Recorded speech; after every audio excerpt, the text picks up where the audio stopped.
The wind was a blade against her skin, each gust slicing through the threadbare wool of her cloak. Alara knelt in the snow, the cold seeping through the knees of her worn trousers, a familiar ache that had become a constant companion. Before her stood a simple, unadorned stone marker, half buried in a fresh drift of white. It was her mother's grave, the only place in this vast, unforgiving world where she felt something other than the crushing weight of her own worthlessness.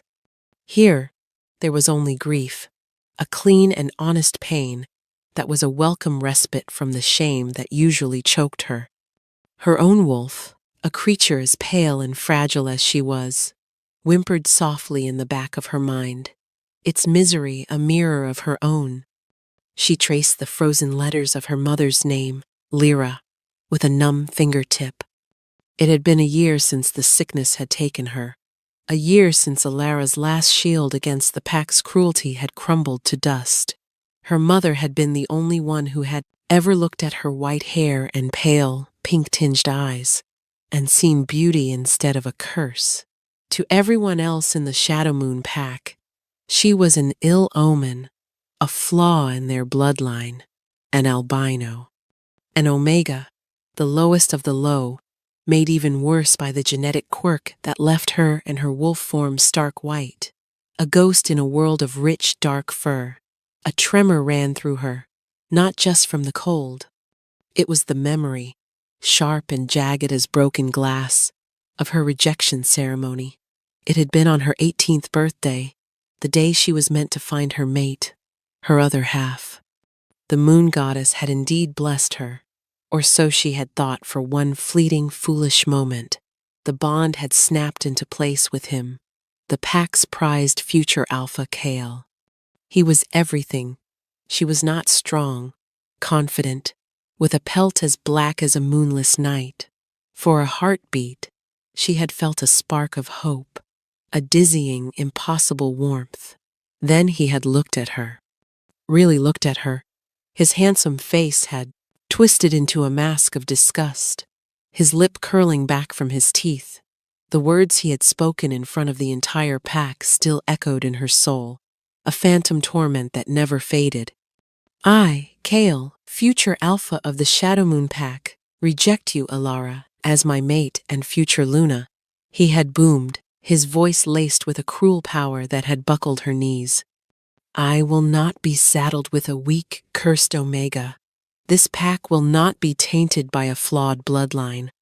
You are a blemish, a walking misfortune, and I want nothing to do with you. The collective gasp of the pack had been followed by murmurs of agreement. No one had defended her. No one had met her pleading eyes. The mate bond, so new and bright, had shattered inside her chest, a physical agony that had left her breathless on the ground. The pain had been so immense, so all-consuming, that she had thought she might die right there on the ceremonial stones. In a way, a part of her had. The girl who had dared to hope was gone, replaced by this hollow shell, this ghost that now haunted the edges of the territory. After her mother's death, Kale's father, Alpha Borin, had formally exiled her. He had called it an act of mercy, allowing her to live in the dilapidated hunter's cabin on the far border of their lands. But she knew it for what it was. He was hiding his pack's shame. She was permitted to scavenge, to exist, but not to be seen. Her presence was a constant reminder of Kale's unfortunate mate, a story they preferred to forget. So she survived, barely.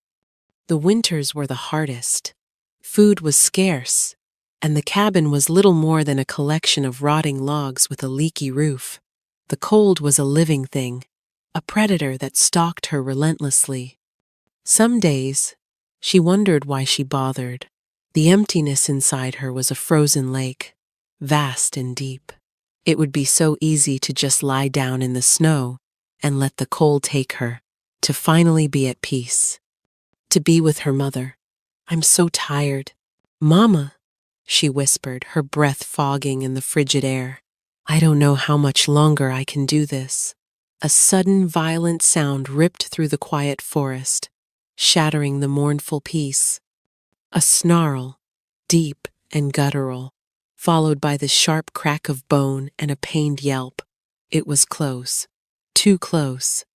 Her instincts screamed at her to run, to shift and flee back to the relative safety of her hovel. Rogues. They sometimes hunted near the borders, desperate and savage. They would tear an Omega like her to shreds without a second thought. Fear, cold and sharp, lanced through her. She scrambled to her feet, her heart hammering against her ribs. But then she heard another sound, a whine of pure agony that cut through the brutal noises of the fight. It was a sound of suffering, and it resonated with the constant ache in her own soul. Her mother's voice whispered in her memory, a lesson taught so many times in their short life together. Compassion is not a weakness, my little moonbeam. It is the greatest strength a wolf can possess.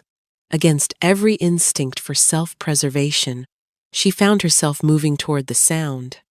She crept through the snow-laden pines, her movements silent, a lifetime of making herself invisible serving her well.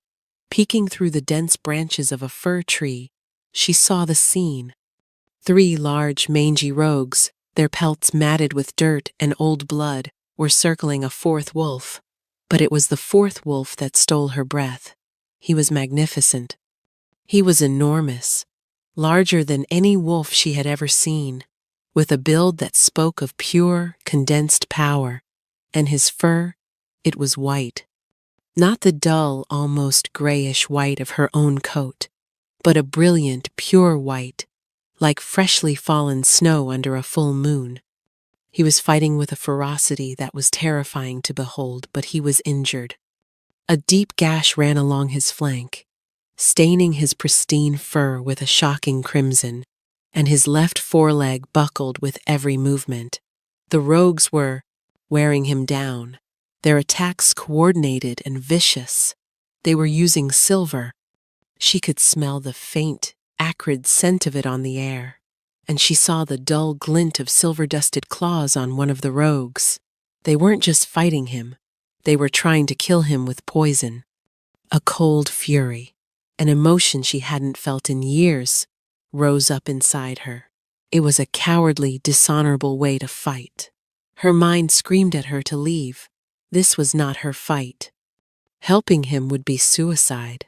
But as one of the rogues lunged, sinking its teeth into the white wolf's injured leg, he let out another cry of pain, and something inside her snapped. She couldn't just stand by and watch.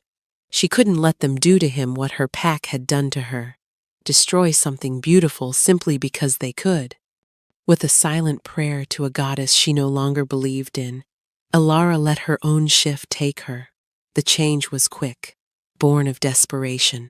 Bones cracked and reformed, her threadbare clothes falling away as her own small, pale form emerged. She was half the size of the rogues, a ghostly whisper of a wolf, but she was fast. She burst from the cover of the trees, a flash of white against white. The rogues were so focused on their primary target that they didn't see her coming. She launched herself at the smallest of the 3, her sharp Omega teeth sinking into the scruff of his neck. She was no warrior, but she knew how to survive. She bit, twisted, and threw her weight, using his surprise against him. He yelped, shaking her off, but the distraction was enough. The great white wolf capitalized on the opening. With a roar that shook the very air, he surged forward, his massive jaws closing around the throat of the rogue who had injured his leg. There was a sickening crunch, and the rogue went limp, falling lifeless into the snow. One down, the other 2 turned their attention to Alara, their eyes burning with malice. They saw her for what she was, a weak Omega, an easy kill. They lunged. She dodged, her small size making her an elusive target.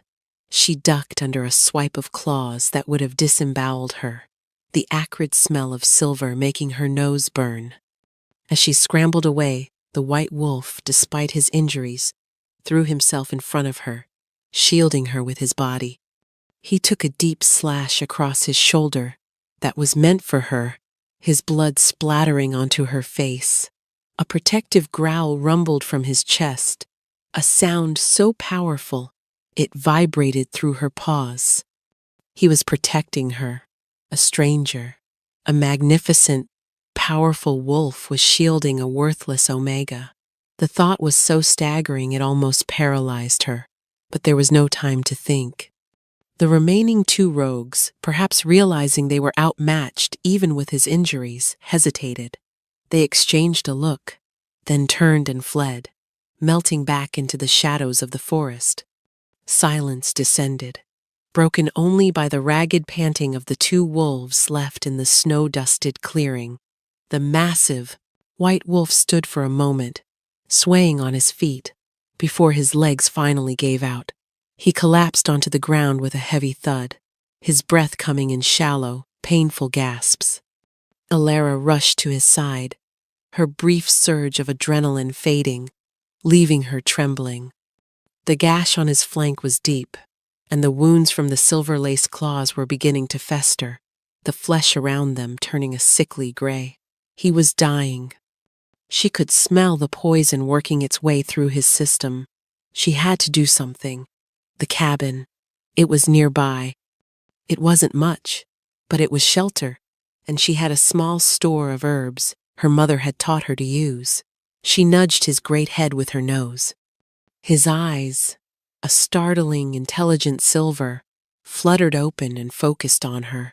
There was no aggression in them, only a weary confusion and a flicker of gratitude. He was too weak to shift back, too weak to even stand. Summoning a strength she didn't know she possessed, Alara positioned herself, wedging her shoulder beneath his. "Get up," she urged, the command a mixture of growls and whimpers. "You have to get up." He seemed to understand.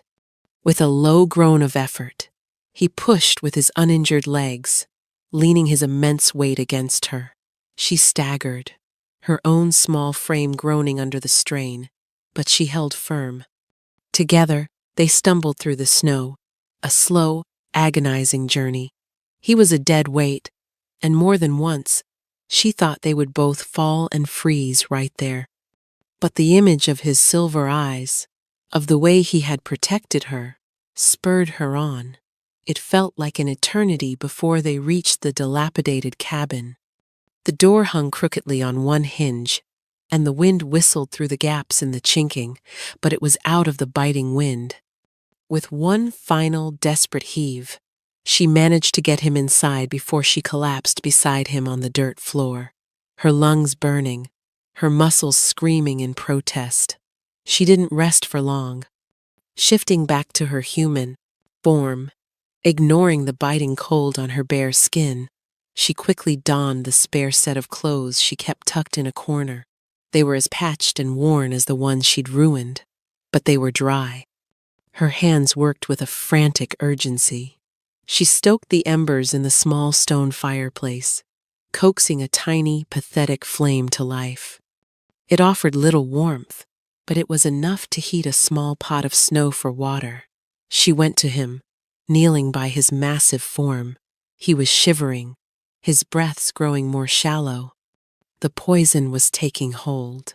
She gently cleaned his wounds with the warm water and a strip of her own tunic, her touch as gentle as she could make it. The silver burns were the worst. They sizzled faintly as she cleaned them, and he let out a low, pained whine that tore at her heart. "Shh, it's all right," she found herself murmuring, her voice rough from disuse. "I'll help you. Just hold on."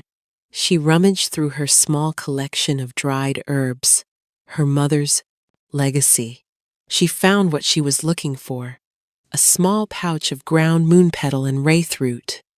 It wasn't a cure for silver poisoning, not a true one, but it could slow its progress, draw some of it from the wound. She mixed it into a paste with the last of her bear grease and began to carefully apply it to his injuries. As she worked, she talked. The words just came. a torrent of loneliness and pain pouring out of her into the quiet of the cabin. She confessed everything to the unconscious wolf, her voice a low, trembling whisper. "I don't know why I'm helping you," she admitted, her hands smearing the poultice over the angry red gash on his flank. "No one has ever helped me, not since my mother died. They all think I'm a curse." "My own mate?" He looked at me like I was something he'd scraped off his boot. He threw me away in front of everyone, and they all agreed with him. A single tear traced a path through the grime on her cheek, freezing almost instantly in the Singer, cold air. Sometimes I think he was right. Maybe I am a curse. Everything I touch seems to wither. My father died before I was born. My mother got sick. My pack, they despise me. And now you. You were so strong, so beautiful, and you got hurt because of me. You shielded me." She finished dressing his wounds, then covered him with her own thin, threadbare blanket. It was all she had. She curled up on the floor beside him, sharing her own meager body heat, her small hand resting on the thick fur of his neck. His presence, even unconscious and wounded, was a comfort. He was the first living creature to show her kindness, however brief, in a very long time. "Please don't die," she whispered into his fur, her eyes growing heavy. "I don't think I could bear to be alone again." With that final, desperate plea, exhaustion finally claimed her, and she fell into a deep, troubled sleep. Alara awoke with a start, her heart pounding. It wasn't the cold that had woken her, or a bad dream. It was a sound. Voices, male voices, low and urgent, just outside the cabin, and the scent, power. It rolled off them in waves, pure, unadulterated alpha power that made her omega instinct scream at her to submit, to flatten herself on the ground and show her throat. Panic seized her. They had found her. The rogues had come back with reinforcements. Or worse, it was Alpha Boron's enforcers, come to finally rid the pack of her worthless presence. She scrambled backwards, pressing herself against the far wall of the cabin, trying to make herself as small as possible. Her eyes darted to the white wolf. He was still unconscious, his breathing still shallow. She had failed. They would kill him, and then they would kill her. The rickety cabin door was kicked open, splintering from its last hinge and crashing to the floor. 3 enormous men filled the doorway, blocking out what little light the gray morning offered. They were dressed in dark, functional armor, and they moved with the lethal grace of seasoned warriors.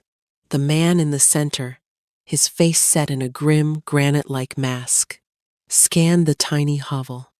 His eyes, the color of hardened steel, swept past her and then locked onto the form of the white wolf on the floor.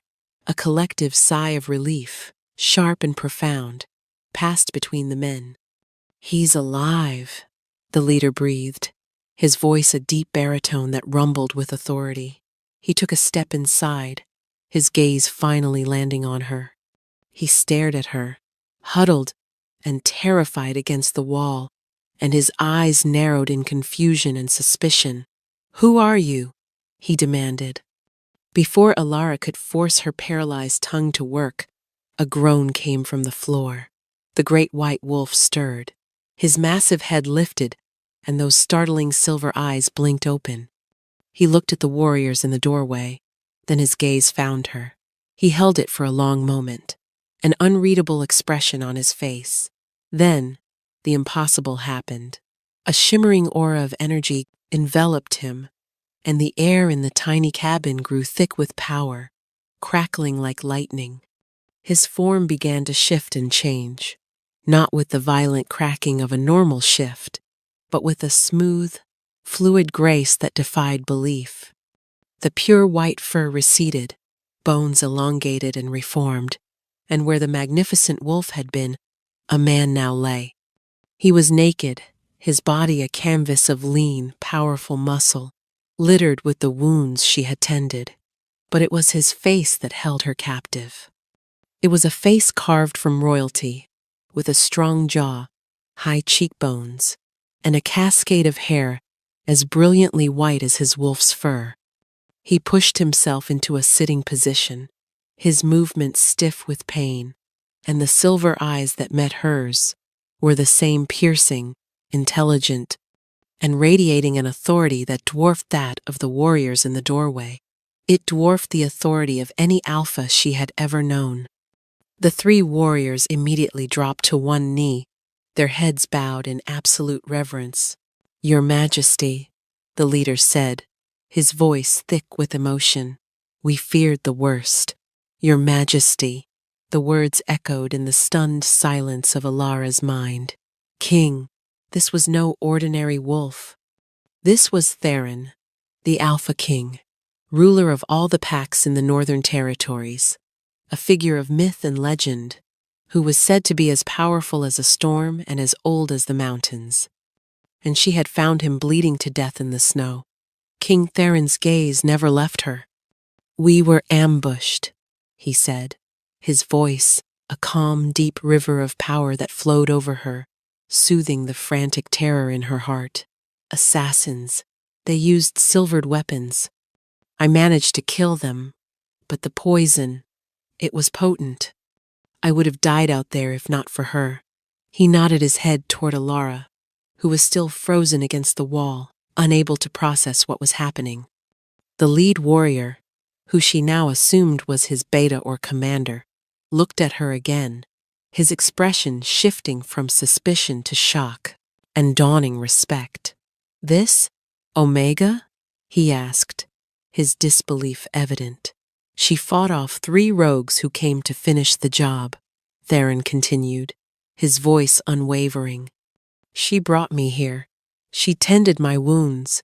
She saved my life." He tried to stand, but winced, a hand going to the gash on his side. "Garrus, my tunic." The warrior named Garrus quickly shed his own outer cloak and handed it to his king, who wrapped it around his waist. Theron then turned his full attention back to Alara. He looked at her, truly looked, and in that moment, the world tilted on its axis. A jolt, like a lightning strike, shot through her, a brilliant, searing heat that chased away the perpetual cold in her bones. It was 1,000 times more powerful than what she had felt with Kale. It was a tidal wave of warmth, of belonging, of home, the mate bond. It slammed into her with the force of a physical blow. Theron's silver eyes widened, a flare of incandescent light in their depths. He felt it too. He took a staggering step toward her, his face a mask of utter astonishment and something else, something that looked like reverence. "You," he breathed, the word full of wonder. "It's you." Alara's world shattered for the second time in her life. But this time, it wasn't from the pain of rejection. It was from the sheer, terrifying impossibility of it all. The Alpha King. The most powerful wolf in existence. Her mate. The denial was a reflexive, desperate thing, clawing its way up her throat. "No," she whispered, shaking her head, the motion frantic. "No, it can't be. You're mistaken. The moon goddess does not make mistakes," he said, his voice soft but absolute. He took another step closer, his presence filling the tiny cabin, making it feel both smaller and infinitely safer. "But I'm a curse," she stammered, the old hateful words tumbling from her lips. "I'm a worthless Omega, an albino. I was rejected. I'm broken. You can't be mated to me. It's impossible." She hugged her knees to her chest, trying to physically hold herself together as the fragile walls of her existence crumbled around her. Theron stopped a few feet from her. His expression softened, the sheer power in his face giving way to a look of profound empathy that reached into the coldest, most broken parts of her. "Broken?" he repeated, his voice gentle. I see nothing broken. He gestured around the small cabin, at the poultice on his wounds, the thin blanket that had covered him. I see a she-wolf who, with nothing to her name, faced down rogues to save a stranger. I see a heart so compassionate it offered its last blanket, its last bit of healing salve, its last dregs of warmth to someone she did not know. You call that worthless? I call it strength. The strength of a true queen. Queen. The word was so absurd she almost laughed, a hysterical sound that died in her throat. You don't understand, she pleaded, tears welling in her eyes. My own pack threw me away because of how I look. This white fur, these eyes, they said it was a taint on the bloodline. A shadow passed over the king's face, a flicker of cold fury that made the temperature in the room seem to drop. Then, your pack was led by fools, he stated, his voice ringing with indisputable authority. Blind, ignorant fools. He reached up and ran a hand through his own stark white hair. In the royal line, this is not a curse. It is a mark of the moon's favor, a sign of ancient power. They cast out a blessing because they were too small-minded to recognize its worth. He knelt before her, his movements slow and deliberate, giving her time to flee if she wished. But she was rooted to the spot, mesmerized by the sincerity in his silver eyes. My name is Theron, he said softly, and I have waited centuries for a mate, with a heart as pure and strong as yours. I have waited for you, Ilara. He knew her name. She must have said it in her sleep, or in her one-sided conversation with him as a wolf. Hearing it from his lips felt different. It sounded like a prayer, not a curse. He turned his head to his guards, who were still kneeling, their expressions a mixture of awe and shock. Garrus, Theron commanded, his voice regaining its regal edge, though his eyes never left Ilara. Send word to the palace. Prepare the Luna's chambers. My mate is coming home. He then looked back at her, his expression softening once more. And send word to the Shadow Moon pack. Inform their alpha that I have found something he lost, and that he will answer to me for how he treated it. The journey to the royal palace was a blur. Ilara was wrapped in a thick, fur-lined cloak that smelled of pine and ozone. Of him, she was carried by Garrus, who treated her as if she were made of spun glass. His earlier suspicion replaced by a fierce, protective reverence. Theron, despite his injuries, insisted on walking beside them, his presence a constant, reassuring warmth. The palace was not a building.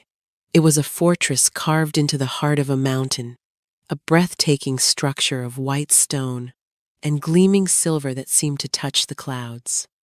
It radiated power and permanence, a stark contrast to the transient, fragile existence she had always known.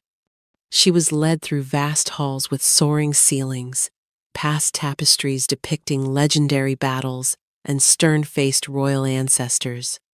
Servants bowed as they passed, their eyes wide with curiosity as they took in the sight of their formidable king escorting a small, pale, and utterly terrified Omega. The Luna's chambers were bigger than her entire cabin, bigger than any space she had ever been in. A fire roared in a massive marble fireplace, chasing the chill from the air. The bed was a mountain of soft furs and plush velvet, and an adjoining room held a steaming bath filled with scented water. Clothes were laid out for her, gowns of silk and wool in shades of silver, white, and pale blue, softer than anything she had ever touched. It was too much. The luxury, the respect, the sheer unreality of it all was overwhelming. After a long, hot bath that scrubbed away years of grime and left her skin pink and glowing, she dressed in a simple silver gown and stared at her reflection in a full-length mirror. She saw the same girl too thin, with hair like snow and eyes the color of faded roses. but for the first time, she wasn't sure if she was seeing a curse. Theron's words echoed in her mind. A mark of the moon's favor. Over the next few days, Theron began a slow, patient campaign to heal not just her body, but her soul. He knew she was a wild, wounded creature, and that any sudden move would send her scurrying back into the shadows of her own fear. He never pushed, never demanded. He simply was there. He would invite her to join him for meals in his private dining room, not the great hall. The food was plentiful and delicious, and she, who had known near starvation for so long, ate with a quiet, desperate hunger she couldn't hide. He never commented on it, only made sure her plate was always full. He told her stories of his long life, of the packs he governed, of the history of their people. He spoke of the mate bond as a sacred gift, a partnership of two souls meant to make each other whole. He took her to the Royal Library, a vast circular room filled with thousands of scrolls and leather-bound books. He watched, a small, pleased smile on his face, as her eyes lit up with a wonder she couldn't conceal. Her mother had taught her to read, a rare skill for an Omega, and it had been her only escape. "You may read any of these you wish," he told her, his voice a low rumble beside her. Knowledge should not be hoarded. She ran a trembling hand over the spine of a book on ancient healing arts. "My mother was a healer," she said, her voice barely a whisper. It was the first time she had volunteered a piece of information about herself. "Tell me about her," Theron prompted gently, and so she did. She told him about Lyra's kindness, her skill with herbs, her fierce love. She spoke of her lonely childhood, hidden away from the other pack children. And, her voice trembling, she finally told him the full story of Kale's rejection, of the words he used, of the bone-deep shame that had been her constant companion ever since. Theron listened without interruption, his silver eyes dark with a controlled rage. When she finished, her story hanging in the quiet air between them, he reached out and took her hand. His touch was warm and firm, a solid anchor in the swirling sea of her emotions. "He did not break you, Alara," he said, his voice imbued with a certainty that defied argument. "He only revealed his own weakness, his fear. He was afraid of a power he could not understand, and so he tried to destroy it. But he failed. Despite his kindness, despite the undeniable pull of the bond that hummed between them like a living current, the fear remained. It was a cold knot of dread in her stomach.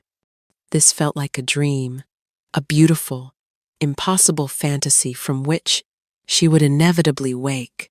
How could he, the Alpha King, truly want her, a nobody, a rejected Omega? The fear of being cast aside again was a terror far greater than any rogue or winter storm. She was afraid to hope, because she didn't think she could survive her heart being shattered a second time. She would wake in the middle of the night, gasping for breath, the phantom pain of the broken bond with Kale aching in her chest. She was terrified that Theron would grow tired of her, that he would see the frightened, worthless creature she truly was and realize his mistake. The palace felt like a gilded cage, and she was just a drab little bird waiting for the door to be opened and for her to be cast out into the cold once more. One afternoon, as she was sitting in the gardens, trying to soak in a rare moment of winter sun, Theron came to her. He didn't speak for a long time, simply sat on the stone bench beside her. "You are still afraid," he stated, not as a question but as a simple fact. She nodded, unable to meet his eyes, focusing instead on a hardy snowdrop pushing its way through the frozen earth. "I don't know how to be this person," she confessed. "The one you see. I've been the other thing for so long. The curse, the outcast. It's all I know. Then we will learn together," he said simply. I will show you who you are, until you can see it for yourself. He paused, his gaze thoughtful. The annual allegiance ceremony is in 3 days. The alphas of all the northern packs will be here to renew their fealty to the crown. Alpha Borin and his son, Kyle, will be among them. Ice flooded Ilara's veins. Kyle, here. The thought of seeing him again made her physically ill. The old fear, the shame, it all came rushing back, a suffocating tide. No, she gasped, rising to her feet. I can't face him. Please, don't make me. Theron rose with her, his large frame a bulwark against her rising panic. He gently took her by the shoulders. I will not force you to do anything, Ilara, but you cannot hide from your past forever. To truly be free of it, you must face it, and you will not face it alone. I will be by your side. His silver eyes bored into hers, filled with a promise of unwavering support. Let him see what he threw away. The day of the allegiance ceremony arrived, cold and gray. Ilara felt as if she were walking to her own execution. The palace staff had dressed her in a gown of shimmering white silk that seemed to glow with its own inner light. Her pale hair was woven with delicate silver threads. They had called her beautiful, ethereal. All she saw in the mirror was a ghost playing dress-up. Theron stood beside her on the dais, in the great thorn hall, his hand resting reassuringly on the small of her back. He was a breathtaking sight in his formal black and silver armor, the crown of the north on his white hair. He was every inch the powerful king he was, and she felt like a fraud standing next to him. The alphas entered one by one, kneeling before the throne and speaking the ancient words of fealty. Ilara kept her eyes down, her heart a frantic drum against her ribs. Then she smelled it, that familiar scent of pine and arrogance, the scent of Kael. She looked up against her will. There he was. Alpha Borin led the way, but her eyes were drawn to Kael, walking a step behind him. He was just as handsome as she remembered, his black hair gleaming, his shoulders broad and confident. He hadn't changed at all. Their turn came. Borin knelt, but Kael's eyes were scanning the court. They passed over her, then snapped back, a flicker of disbelief in their dark depths. He didn't recognize her at first. He saw a beautiful, pale, she-wolf standing beside the king, a position of honor. Alpha Borin spoke the oath, his voice steady. Then it was Kael's turn to step forward. As he did, his eyes locked with hers, and recognition finally dawned. His jaw went slack, his confident swagger vanishing. He saw her, Ilara, the rejected Omega, the curse. Standing beside the Alpha King, his shock quickly curdled into rage and a possessive jealousy that was utterly insane. He forgot where he was. He forgot who he was speaking to. He pointed a trembling finger at her. You! He snarled, his voice echoing in the suddenly silent hall. What are you doing here? This is no place for pack filth. He took a step toward the dais, a proprietary fury in his eyes. Did you run here to become some high-born wolf's whore? You belong to the Shadow Moon Pack. You are my rejected filth, and I will not have you shaming us here. He started to move toward the steps, his hand outstretched as if to grab her and drag her away. Before he could take another step, a wave of power slammed into him, so immense and suffocating that it dropped him to his knees, as if he'd been struck by a hammer. Alpha Borin and the other Shadow Moon wolves were forced to their knees as well, gasping for air under the crushing weight of the king's fury. Theron had not moved. He still stood beside Ilara, his hand on her back, but the air around him had turned lethal. His silver eyes were no longer calm. They were twin vortexes of glacial rage. You dare, he said, his voice terrifyingly quiet, yet it carried to every corner of the vast hall. You dare come into my hall. and speak to your queen in such a manner." Kale choked, his face pale with shock and terror, as he finally understood. "Q? Queen?" he stammered, looking from Ilara to Theron and back again. That is not possible. She is a worthless, cursed Omega. The only curse I see here is the blindness that afflicts your bloodline." Theron's voice cracked like a whip. "The moon goddess gifted you with a treasure, a mate with more courage, compassion, and strength in her little finger than you possess in your entire worthless body. And you, in your arrogance and ignorance, threw her away. You called her a blemish. You are the blemish, Kale of Shadow Moon. A stain on the title of Alpha." Theron stepped forward, looming over the groveling wolf. "She saved my life. She fought for me when she had nothing. She showed me the heart of a true Luna. You saw a flaw. I found my destiny. You cast her out into the cold, and in doing so, you sent her directly to me. For that, at least, I should thank you. You are too much of a fool to have ever deserved her." He let the crushing pressure ease slightly. "Your pack is on probation," Theron declared, his voice ringing with finality. "You will return to your lands, and you will reflect on your failings. And if I ever hear that you have spoken her name with anything less than the absolute reverence she is due, I will personally unmake your pack, stone by stone. Now get out of my sight." Humiliated and terrified, Kale and his father scrambled to their feet and all but fled the throne hall, the eyes of every other alpha burning into their backs. A profound silence remained. Theron turned back to Ilara. She was crying, not tears of fear or shame, but of pure, cathartic release. The weight she had carried for years, the shame, the feeling of worthlessness, it was all washing away in the face of his absolute, public defense of her. He had not just defended her, he had championed her. He had shown everyone the truth. She looked at him, at this magnificent king who saw a queen where everyone else had seen a curse. The last of her fear, the last of her doubt, crumbled into dust. The cold, frozen lake inside her, finally, completely, thawed. Later that evening, Theron found her on the balcony of her chambers, looking out at the moonlit, snow-covered peaks. The air was crisp and cold, but for the first time, it didn't make her feel desolate. It felt clean, new. "Are you all right?" he asked, his voice a soft rumble behind her.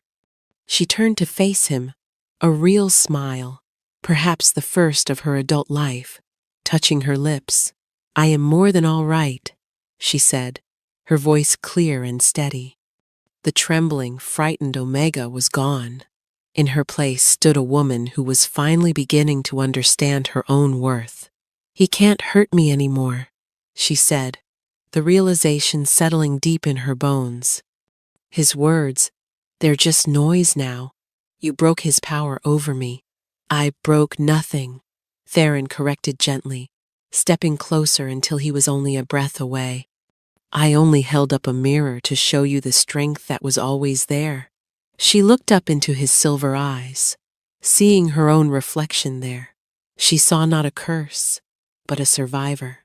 She saw a queen. The mate bond pulsed between them, a warm, steady, and joyous thing.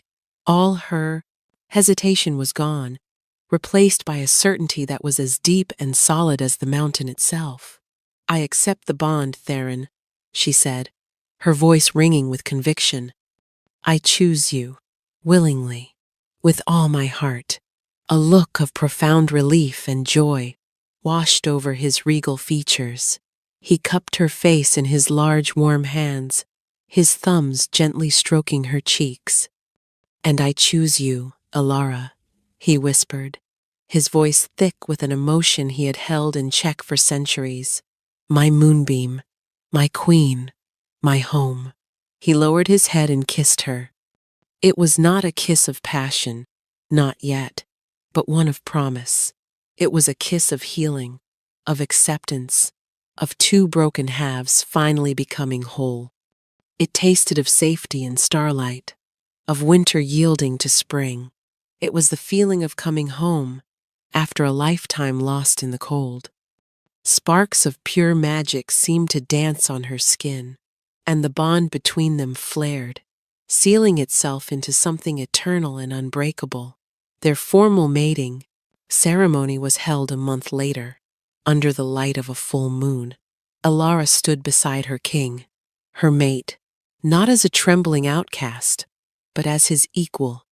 She wore a crown of silver and moonstones that matched his, and as she looked out at the assembled alphas of the northern packs, she felt no fear. She met their gazes with a quiet confidence that was more powerful than any alpha's snarl. Her past was not a source of shame, but a wellspring of empathy. As Luna Queen, she used her position to champion the outcasts, the Omegas, the forgotten members of every pack.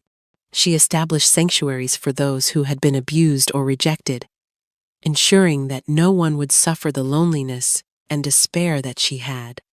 Her compassion, once seen as a weakness, became the bedrock of their reign, tempering Theron's immense power with a gentle wisdom that earned them the love and loyalty of all their people. Sometimes, she would walk to the edge of the mountain fortress and look out toward the distant lands of the Shadow Moon pack. She felt no anger, no bitterness, only a quiet pity for Kale, who in his blindness had thrown away the greatest gift the goddess could offer. His rejection had not been her end. It had been a painful, necessary detour that had led her down the path to her true destiny, to a love greater than she had ever imagined, and to the woman she was always meant to be. She was Alara, the White Wolf Queen, and she was finally home.